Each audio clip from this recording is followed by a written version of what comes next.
Hallmarkies podcast. We're so excited to be here. We have a special bonus interview, and I am Rachel, and Amber's here. Hello, everybody. Yeah, and we have a special guest. Catherine Disher is here from The Good Witch. Hi, everybody. Hi, Rachel. Hi, Amber. I'm Catherine Disher, and I play Mayor Martha Tinsdale on Good Witch. Yeah, thank you so much for joining us. I really appreciate it. Oh, it's absolutely my pleasure. Yeah, so we like to ask our guests to introduce yourself and tell us what inspired you to become an actor. Wow. Yeah, we go pretty deep pretty fast. I was born in England, but I was raised in Montreal. I'm Canadian. And I have been acting ever since I can remember. I got into it in middle school and high school. I was very shy. I still am sort of weirdly shy, although I've overcome a lot of it. But I realized that I could make people laugh. And so that's really what started it. I got into it doing debating in middle school, and I was really good at the improv debates. I've always sort of been good at improv. So I ended up going to high school in New Hampshire, a boarding school, Phillips Exeter Academy, and I had this fabulous acting teacher there. And then I came back to Canada, and I went to McGill, and I did tons of student-run theater, although I was an English lit major. And then I went to the National Theatre School of Canada, and then moved to Toronto, and I've been acting ever since. What is it you like about acting, about taking on a role? Thanks. I remember as a kid, I was always sort of making up stories in my head. And my son did this when he was younger too, I noticed. He would get in trouble at school for sort of talking to himself and singing to himself. And I don't know, it was, it's a way, I think for shy people too, it can be a way of becoming someone else. And it feels more comfortable in some ways. I feel that way with animation. I do a lot of animation as well. And I sort of feel like, I can't really sing in real life, but I can sing in animation when I'm, using a different voice or a different character. And so, yeah, I don't know how to do anything else now. So now I'm stuck with it. So I wanted to ask about your animation. You talked about your voice work. And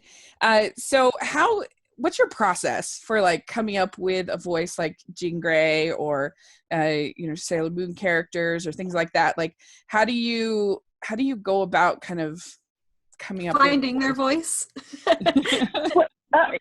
Yeah, it's, I didn't, in theater school, they barely mentioned television in theater school, and nobody certainly ever mentioned animation. And I remember my very first job, it was terrifying. I auditioned and I got the part, and it was on a cartoon called Beetlejuice, based on the movie, I guess, years ago.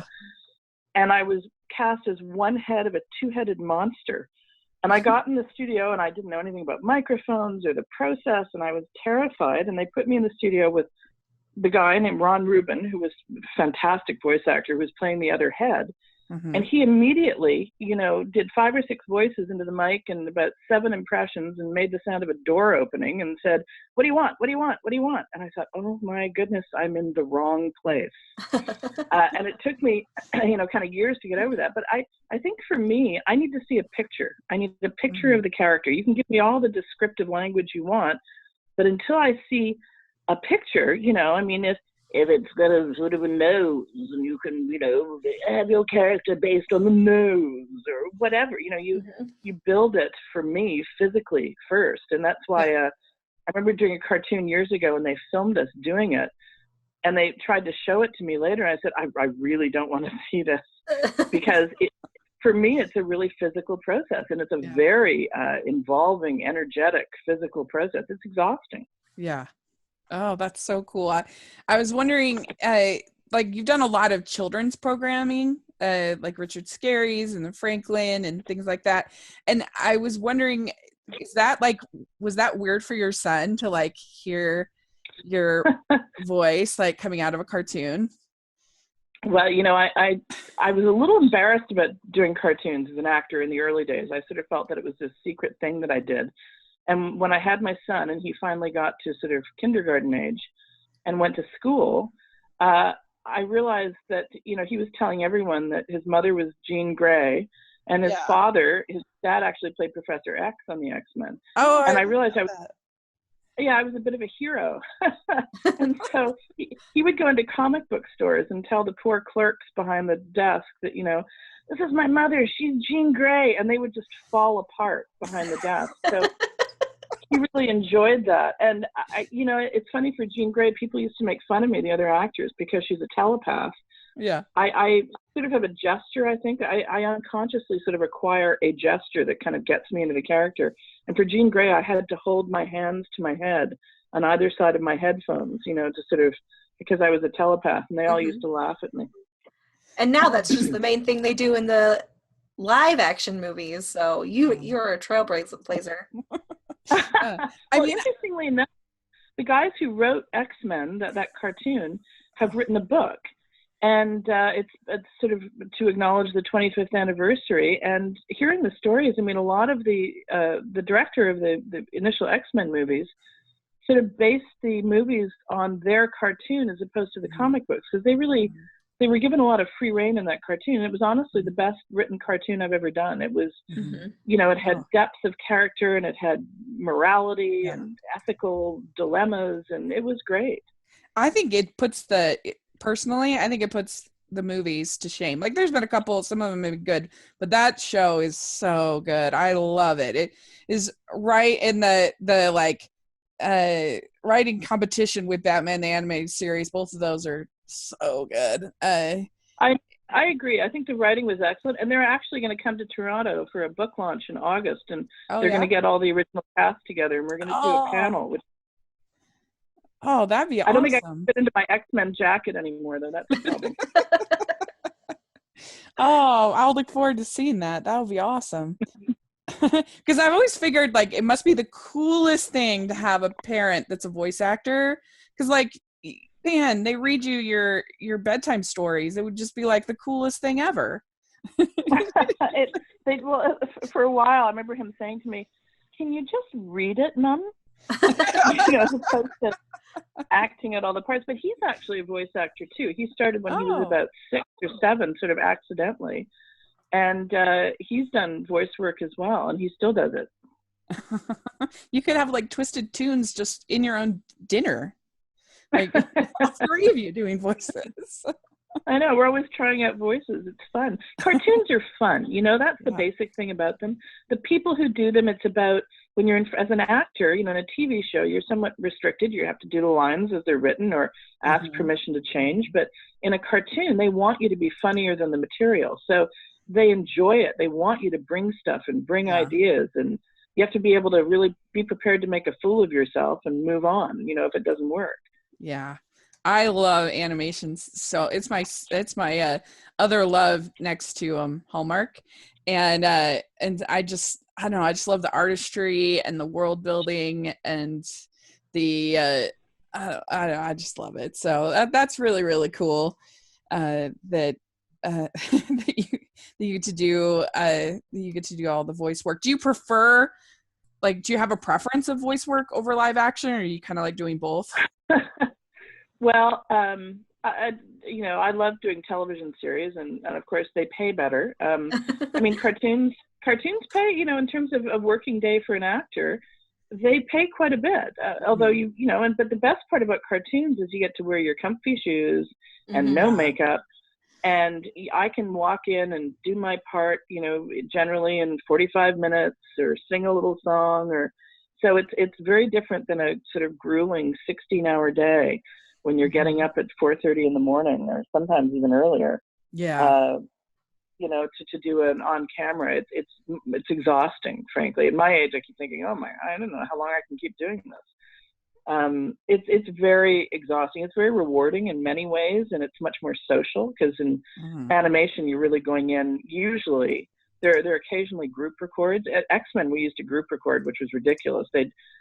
for a while they'd stuff 8 of us in that room, and people were allowed to smoke inside the studio back then. That tells you how long ago that was.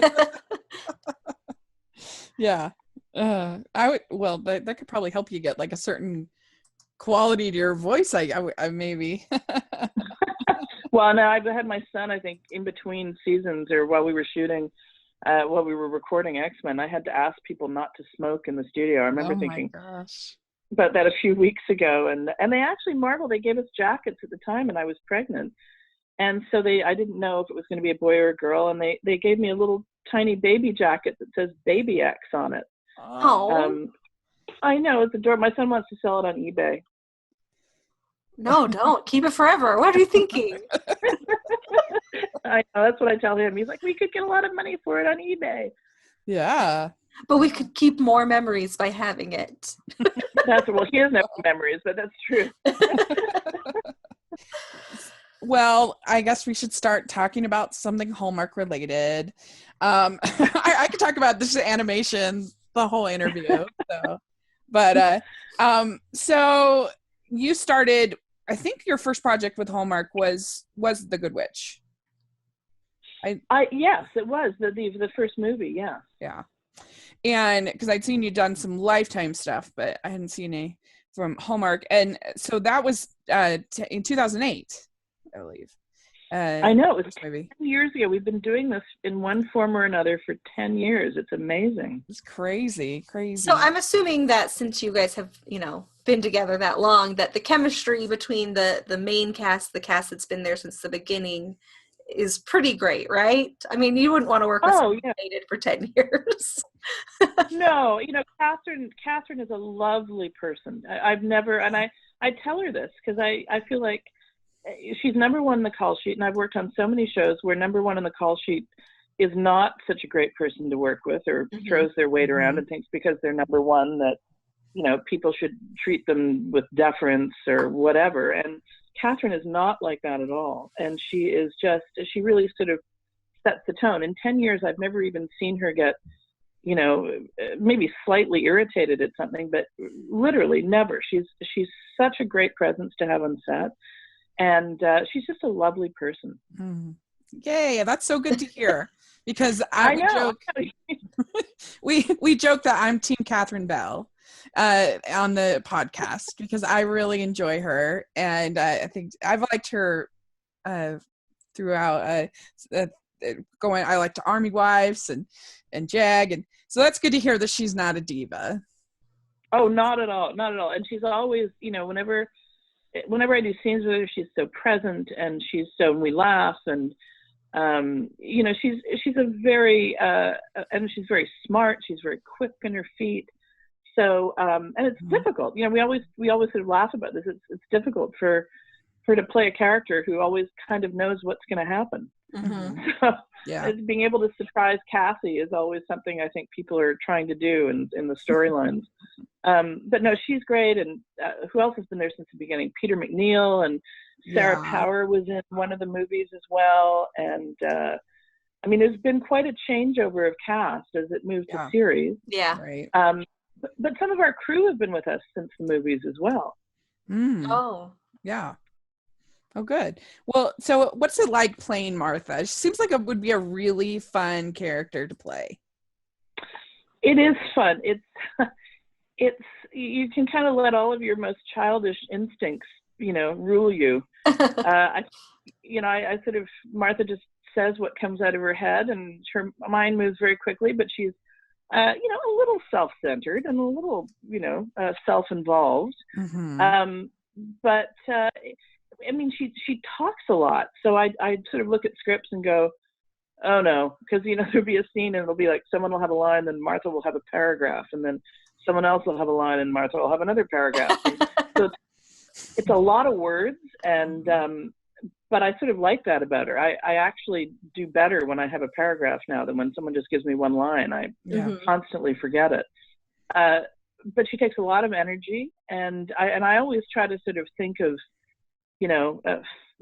I think ahead. It's not one of those things where you can sort of walk on set and memorize it quickly, because I like to think of twists and turns. She has lots of changes of mood and changes of direction, and I think that's part of her fun, that she can sort of change on a dime.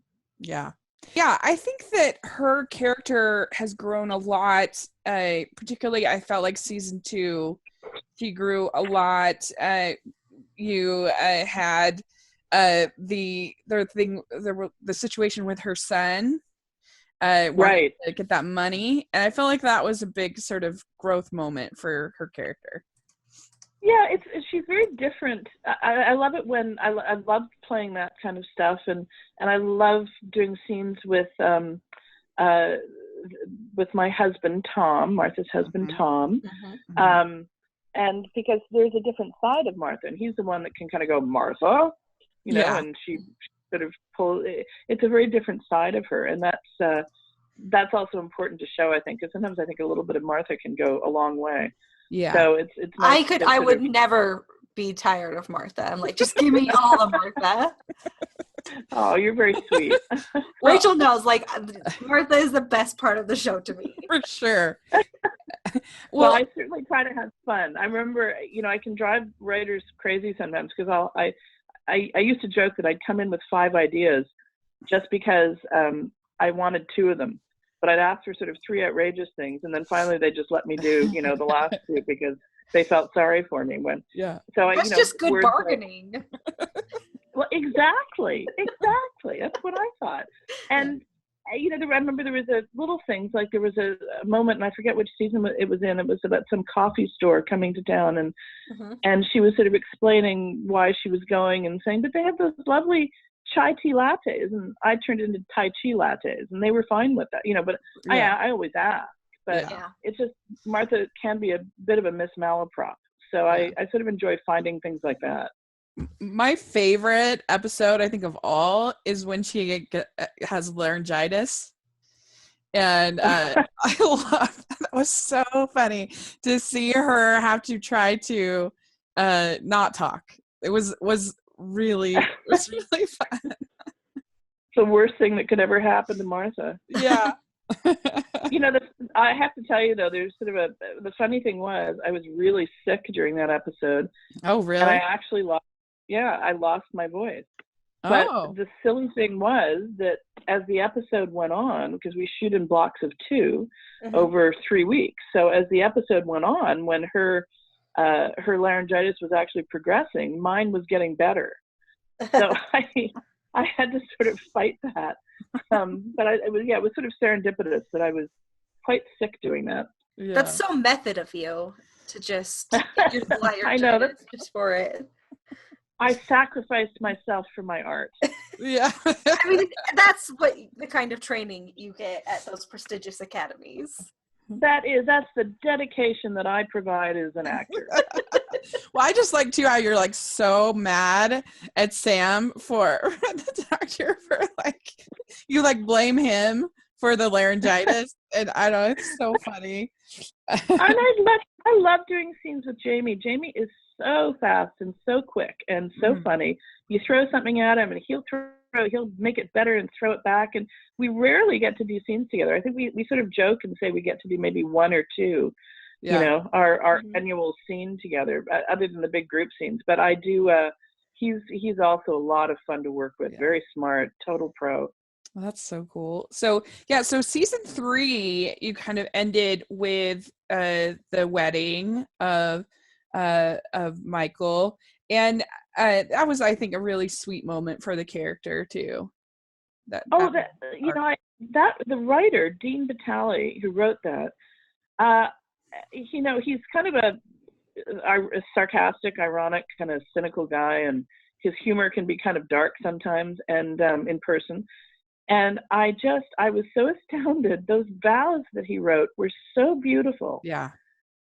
I just thought they were truly beautiful. And it made me tear up every time I read them. I said he should market it. He should market a wedding box that you could buy online with his vows inside, and, you know, some other things. And it's kind of a wedding in a box. I just thought it was, his vows were great. Yeah. Yeah, I agree. I thought they were really sweet and really from the heart. And it was just a nice moment for the show. I think. Yeah, I thought so too. Yeah. So can you, without spoilers or anything, can you like tell us anything about what's coming up, or what it was like to I, film season 4 or anything? well, I mean, season 4, it's just fun. It's like family. You walk on and it's like we never stopped. You know, the 6 months previous when we're off hadn't happened and we're right back there. And but I can't tell you much. Mhm. There is a sort of a Martha has a big twist at the end, and there's sort of a big twist for everybody at the end. But you find out more about, you know, all the characters, and it's just their world. And it really is a world of its own. It's funny. I just feel like Middleton is a place. Yeah. It's sort of a, you know, it lives in my head, and as soon as I walk on those sets or walk onto those locations, and I love shooting on location. It's just so much easier to be walking down a street and really feel like you're there. But there's partly I'm tired. I mean, I'm tired while I'm shooting, so I can't remember, and all the seasons kind of sort of rush together in my head. But there is a definite twist at the end of this season. Ooh, this is very exciting. Please say Martha gets magic. Please say Martha gets magic. Wouldn't that be fun? Oh, that would be great. That would be great. I never even thought of that. She feels like she's a member of the Merriwick family anyway at this point, just walking into people's houses. I mean, wouldn't it just be amazing if she, like, I looked at my genealogy and I actually am a member of the family, and then it's just like, poof, magic. Ooh, that's a good idea. I hope the writer's listening. Yes. It's funny, when I first started watching the show, I thought, you know, Martha is kind of like if Gilderoy Lockhart and Dolores Umbridge had a baby. So it would make sense for her to have magic. From Harry Potter. Yes, no, I remember the book. I read the books out loud to my son when he was young. Oh yeah, that would be, you know, that's a really interesting idea. I don't know why, but I'd actually never really thought of it. But I'd be a bit like Cassie would really have to restrain her, because, you know, Cassie makes Martha try to be a better person. This is the way I play it. You know, Martha has all these sort of childish impulses, and she can sort of, Cassie can catch her eye, and Martha has to, you know, learn the lesson and kind of try desperately to be a better person. Yeah. Well, I do. I feel like she's kind of like, okay, Cassie. All right. I know. As long as it doesn't help Blairsville. Yeah. Oh, Blairsville. Don't get me started. That's like a red flag to a goal. I enjoy that. Whenever someone says Blairsville, I just yell, Blairsville. Well, I know. That was so funny about your, like, because Michael, he's going to set up his business in Blairsville. And it's like, big mistake there. If you'd asked for the money for a business in Middleton, you might have had a shot. I know. Well, Blairsville figures kind of prominently in the plot line at the end of the 4th season too. So, so exciting. But for Martha, anyway, yeah, it's no. And when new directors come on the show, and when we're sort of standing around reading a script, and someone mentions Blairsville, and I have to go, Blairsville. And they always look at me like, well, I don't think she'd be that excited. And I said, you don't understand. Someone just mentioned Blairsville. That's awesome. I love it. And because the whole thing, it's filmed in Toronto, right? Yeah, we have a studio just outside Toronto in Etobicoke, and that's where we shoot the interior scenes, and then we shoot the exteriors in Hamilton and Dundas. Dundas is where we shot all of the movies on location. And some in Hamilton, the mayor's office was always this fabulous grand old building called the Scottish Rite in Hamilton. And what we did when we moved to Ceres is that they reproduced all the interiors where we had been shooting on location for the movies. So the mayor's office in Hamilton at the Scottish Rite was the set was based on that, and Grey House, of course, they reproduced. They just made it a bit bigger so that it was easier to move around. But you know, all the interior is reproduced based on you know, the actual location of Grey House. Yeah. Yeah, because everything else, like 90% of the other stuff for Hallmark is all in Vancouver. So that's true, isn't it? Toronto. Yeah. Why don't I ever get a series in Vancouver by the ocean, walking on the beach? I don't understand. Well, We'll make it happen. I mean, we don't have a a lot of pull, but Okay. we need to get My you in a next Christmas one. movie for sure. Well, no, because then you have to wear sweaters in August, and Yeah. you know, I'm already overheated. I can't imagine having to do that.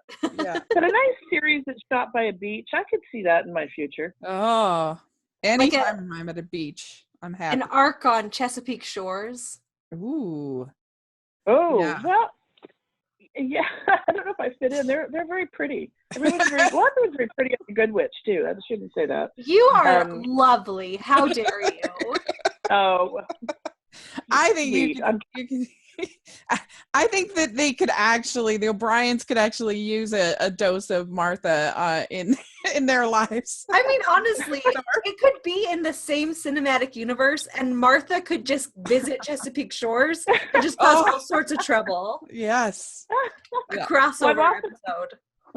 I used to joke about, we were talking about, it's been 10 years in the Good Witch, and I said, yep. And I said to Catherine, 10 years from now, I'll be doing Martha's Middleton Mysteries. I would die. That would be the best day of my life. And everyone can come back for an episode or two. It'd be like Murder, She Wrote, but better. Murder, She Middleton, Wrote. she wrote. Yeah. Yes. Oh my gosh. That would be amazing. I can't even imagine her being like such a busybody over the police department, being like, I've solved this crime for you. Amazing. I know. I miss her when it's.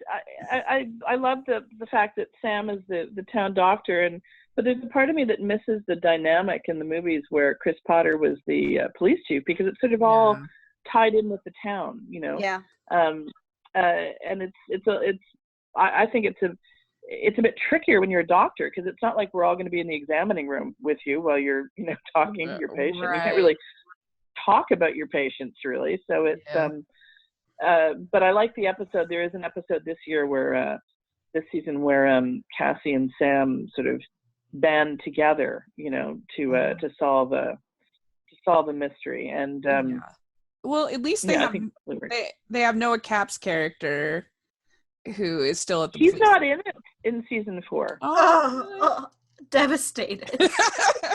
Too bad. I know. I used to love doing scenes with Noah, and I was so dismissive of him in the movies. I had to actually deal with him as chief of police, and so I was like, well, who am I going to talk to in my office? And they actually, Randall, who plays my assistant Jared, he started in one of the movies, and he's been in the show, and he's in the series periodically, and he was in it a bit more this year too, and he's very funny, so I get to talk to him. And do scenes with him. But I do miss Noah. He was a very he had the essence of a small town cop. Yeah. Yeah, I enjoyed him. Maybe he's out doing all that stuff for Food Network too much now. And also he's the guy on The Bachelor in Canada. What? He is? Noah Cap? Yeah. Yeah, he does the Canadian version of The Bachelor, or The Bachelorette. He's I don't know what you'd call him, not the announcer, but he's the host. Yeah. Oh my gosh. Yeah, that sounds like Canadian television, way better than US television. I don't know. I don't know. I'm fond of Canadian television too, but I'm a bit of a, an HBO addict. Oh, okay. Well, so we like to kind of end our interview with like some silly questions, some just fun questions. Go for it. So, the sillier, the better. Yes. Okay, so the first question is, we like to call these our teen beat questions. I don't know if that means anything in Canada, but yes, I know exactly okay, what you mean. Great. So the first question's pretty difficult. Best ice cream flavor? I'm going to say there's an ice cream store here in the beach. I live in the beach area of Toronto, and it's a local store, and it's called Beach Brownie Fudge. Oh my gosh, yum. And it has chunks of brownies and fudge in it. Can't go wrong with that. Okay, well, that's the right answer. I didn't know that existed, but you nailed it. And then the second one is, what is your favorite color? To do what? I don't know. Well, It's just where? whatever you want. Favorite You can color? say favorite color to look at, favorite color to paint things, whatever. It's up to you. I'm It's your overthinking. interpretation. I'm overthinking this, aren't I? I'm overthinking the teen beat questions. I can tell. I'm gonna say purple. Love it. That's my favorite color. Really? I don't wear Yes. it much anymore, but I tend to wear black. I'm monochromatic as I get older. You'll see. As you get older, monochromatic is the way to go. Yeah. All right. And then what music are you really into right now? This would have been what CDs in your CD player at home, but people don't have those anymore. So, Well, I can't believe you said that because I was watching television a few nights ago. I was up far too late, and there was a Time Life thing advertising rock romance from the 70s, which is my, when I was in boarding school, these were the songs I was listening to. And I finally caved and actually ordered these 16 CDs. I don't even have a CD player anymore. I don't even think my computer has a slot for them anymore. I'm gonna have to figure out how to download them onto my iTunes account. But yeah, so 70s rock. I'm blasting back to the past. And my son plays a lot of Radiohead on the piano, which I really love listening to. Radiohead and Bob Dylan. Yeah, that's so funny. It reminds me of a Seinfeld bit that he does where he's like, "There's an hour where all this, and you're like, my knives can't cut through a shoe," and like, he's like, "Go to bed." I know, and you're screaming at yourself, "Don't buy this. Go to bed. Don't eat that. Go to bed." I'm like, I definitely do need those copper bottom pans. Yeah. I don't cook. I don't really have an oven, but I need those pans. You need those. I actually have one of those. And then you reach for the pint of beach brownie fudge, and that's when you think, now I really should be in bed. Yeah. That's funny. Okay, so this next one is a lot of people struggle on this one. Go to date night food. I don't date. I think I'm past the dating age. Well, what about your personal a date with yourself? Date with myself. I think.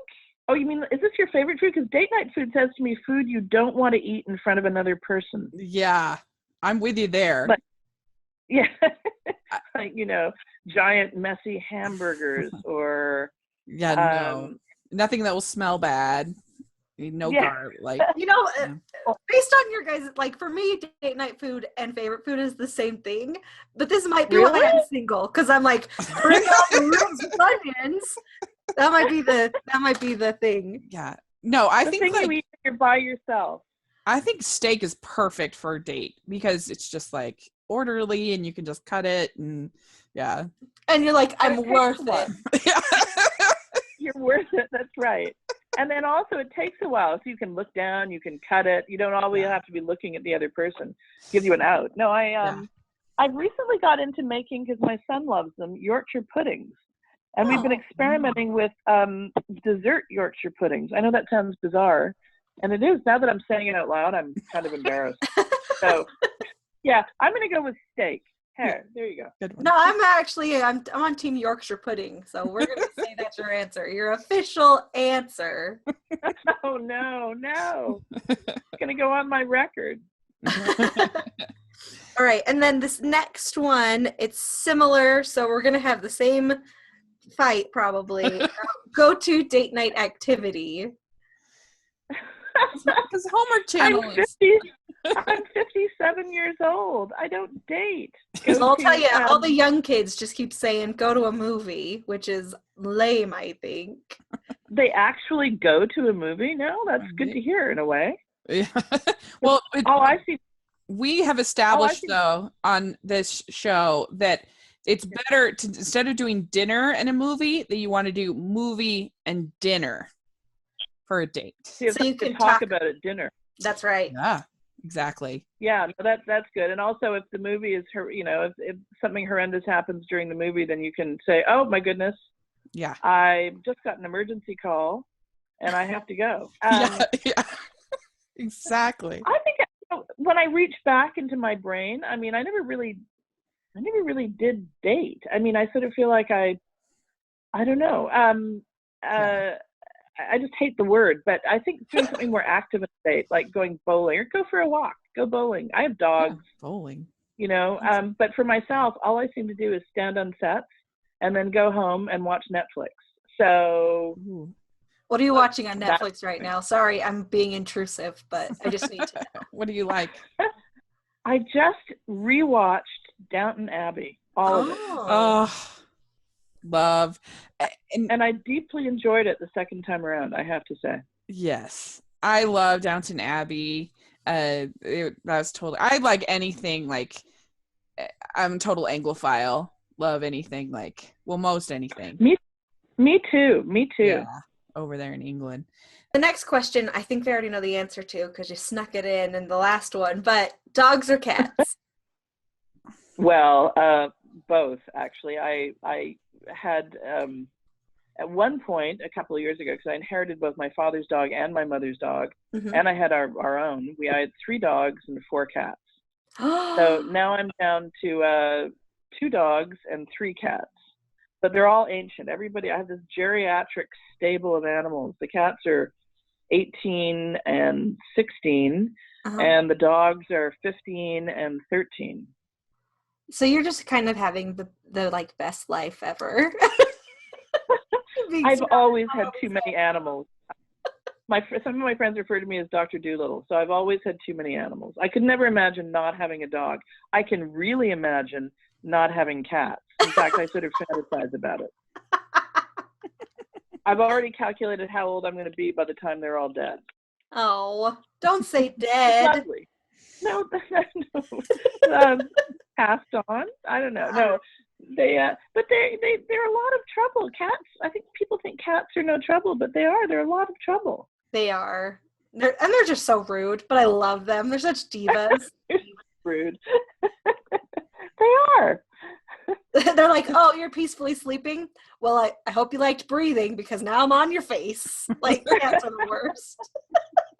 Well, every room you go into in my house has 2 dogs and 3 cats on it. Yeah. I go to some people's houses and they'll say, oh, I'm so sorry, I have 3 cats. And I'll look around and go, well, where are they? They say, oh, they hide under the bed when people come. And I just look at them and say, you are so lucky. Because my cats are the most intrusive, needy, and they sort of act like dogs. They beg for food. So we have too many animals and a turtle. It's currently in the bathtub because I'm having an algae problem in her tank. So she's occupying a bathtub at the moment. Oh, wow. That's good. That's funny. All right. And then the next one is beaches or mountains? I'm going to say I love both, but I'm going to say beaches. That's Rachel feels that's the correct answer. Yes. I love being at the beach so much. I don't know. All right. Yeah, I don't even have to go in the water. I just want to walk on a beach. Oh, the best. Yeah, Rachel loves the beach. Okay, and then the next one is like a fancy ball gown or sweats. Oh, sweats. What are you talking about? There's no question. Sure. I don't like getting dressed up. I hate it. Yeah. A woman after my own heart. It's funny. I wore the same thing. We have award shows here. They were called the Geminis, and they've changed the name to the Canadian Screen Awards.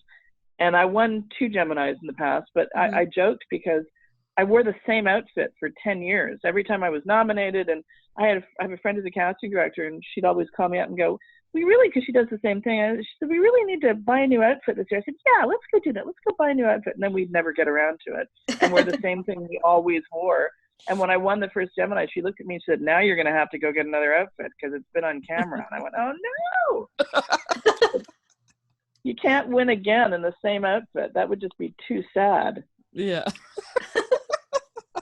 And favorite holiday? Favorite holiday? You mean where? No, like Christmas or Halloween. Halloween. I'm gonna say Christmas. Yeah. It's kind of hard to beat Christmas. It is. Do you guys have kids? Do either of you have kids? No, we don't have kids. But, See, once you become a mom, Christmas can be an incredibly stressful time of year. Because mothers kind of pull Christmas out of the air, you know? Yeah. You realize there's a great Family Guy episode where Lois is doing everything for Christmas and just going slightly crazy. And at one point she's standing in the kitchen and she says to her son, you know, can you hand me the paper towels? And he just looks at her and goes, I don't know where they are. And they're sitting right there on the counter. And her head just explodes and she runs through the wall. And I've always, that's the way Christmas sometimes makes me feel. But I love having a tree. And I love cooking the stuffing and the turkey. I don't know. I love the house. My sister's a vegetarian. She can't stand it because the house smells like turkey and stuffing for, 12 hours. That's funny. It's so true because I was thinking about this the other day that I was looking at a bunch of pictures of my mom. My mom's finally an empty nester. She had kind of two families. It's complicated, but anyway, she was she had kids at the house for forever, and she finally an empty nester. And I was like, man, your pictures, you look so happy. My mom's pictures, you look so happy. And I realized I'm like, every picture of my mom for 35 years, it was like at some kind of family gathering or something where she was working super hard and she looked super tired. It's true. That's very funny. Yeah, because she's cooked for 12 people and then, let's take a picture. Yeah.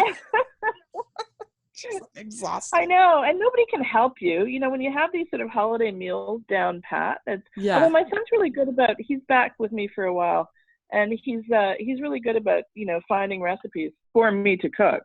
But, the whole video thing, going onto YouTube and being able to find recipes. So I have been more, I'm out of my rut. Oh, good. That's the Yorkshire puddings. Oh, yeah. Exactly. And they're obscenely easy to make. That's the thing that nobody tells you about Yorkshire puddings. They look like they should be really hard, and they are the easiest thing in the world. Well, they're just like a popover, basically, right?